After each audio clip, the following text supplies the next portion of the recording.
जदीद मरकज़ news portal. आदाब। नरेंद्र मोदी की मजबूरियां। 2014 के लोकसभा इलेक्शन के दौरान नरेंद्र मोदी ने अपनी लफाजी की आदत के चलते मुल्क के 125 करोड़ लोगों से जो बड़े बड़े वादे किए थे, उस वक्त शायद उन्हें ये एहसास नहीं था कि मुल्क की सत्ता संभालने के बाद उन्हें ये वादे पूरे भी करने पड़ेंगे। वह शायद ये समझ रहे थे कि गुजरात प्रदेश के वजीर आला की तरह वह झूठ बोलकर हिंदुस्तान की हुकूमत चला लेंगे। उनकी सरकार बने हुए 20 महीने गुजर चुके हैं, लेकिन इलेक्शन के दौरान उन्होंने जितने भी वादे किए थे, एक पर भी अमल नहीं हुआ है। अपने वादों से लोगों का ध्यान हटाने के लिए हुकूमत बनने के बाद उन्होंने तरह तरह की शोशेबाजी शुरू कर दी।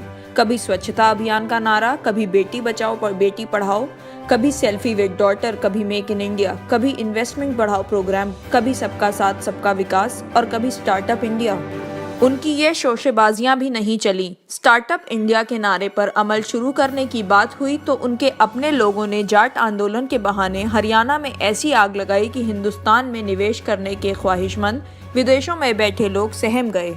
हरियाणा ने इंतहाई खतरनाक पैगाम ये दिया कि जो कोई भी हिंदुस्तान में निवेश करने आएगा, हम उसकी जायदाद, फैक्ट्री और माल तो लूट कर ले ही जाएंगे और उनकी औरतों की इज्जत भी नहीं छोड़ेंगे। ऐसे भयानक वाकयात के बाद नरेंद्र मोदी के बुलावे पर दुनिया का कौन सा निवेशक हिंदुस्तान आना चाहेगा? हरियाणा के पूरे वाकये का शर्मनाक पहलू ये है कि पूरा हरियाणा तबाह हो गया, लेकिन नरेंद्र मोदी खामोश रहे। हरियाणा में उनकी अपनी पार्टी की हुकूमत है। पुराने स्वयंसेवक मनोहर लाल खट्टर अपने घर में दुबके बैठे रहे। टीवी चैनलों पर वह एक तमाशाई की तरह हरियाणा की तबाही और लोगों के मरने की खबरों को देखकर खुश होते रहे। शायद इसलिए कि बार बार ये कहा जाता रहा कि हरियाणा में जो लोग हिंसा का निशाना बन रहे हैं, वह कांग्रेस के वोटर हैं। मोहन भागवत की आरएसएस फौज हरियाणा में काफी मजबूत है। कभी डंडे, कभी लाठी तो कभी बंदूकें थमाकर उन्हें ट्रेनिंग दी जाती है। कहा यह जाता है कि देश और हिंदुत्व की हिफाजत के लिए उन्हें ये ट्रेनिंग दी जा रही है। हरियाणा में ये फौज भी बुजदिलों की तरह अपने घरों में छुपी रही। तबाही मचाने वालों का मुकाबला करना तो दूर, लुटेरों और गुंडों ने जो आग लगाई थी, उस पर एक लोटा पानी डालने की भी हिम्मत ये बुजदिल फौज नहीं कर सकी। करती भी कैसे, जब उनके सरगना मनोहर लाल खट्टर ही अपने घर में छुपे बैठे थे। मोदी के स्वच्छता अभियान का नारा बड़े पैमाने पर दिया, उसका खूब प्रोपेगेंडा किया गया। बाद में पता चला कि सफाई मुहिम पर जितना पैसा खर्च हुआ, उससे कई गुना ज्यादा पैसा इसकी पब्लिसिटी पर खर्च कर दिया गया। एक तरफ तो मोदी हुकूमत ने बड़े व्यापारियों और कॉरपोरेट घरानों के जरिए मुल्क के बैंकों से लिए गए तकरीबन 5 लाख करोड़ के कर्जे माफ करा दिए, तो दूसरी तरफ सफाई मुहिम पर होने वाले खर्च को मुल्क के आम आदमियों के सर मढ़ दिया गया। उसकी वसूली के लिए आम लोगों पर लगने वाले सर्विस टैक्स में ½ का इजाफा कर दिया। सेल्फी विद डॉटर समेत पिछले 18 महीनों में मोदी ने जितनी भी स्कीमों का ऐलान किया है, एक भी कामयाब होती नहीं दिखी। हर तरफ से नाकामी हाथ लगने के बाद नरेंद्र मोदी के भक्तों और पूरे आरएसएस कुनबे ने अब ये कहना शुरू कर दिया है कि कुछ हो ना हो, मोदी के आने के बाद कम से कम करप्शन की शिकायतें तो नहीं आ रही हैं। सवाल ये है कि करप्शन की शिकायतें कहाँ से आए? मोदी हुकूमत ने ना कोई काम किए, ना कोई नए प्रोजेक्ट आए, फिर भी करप्शन कहाँ से हो?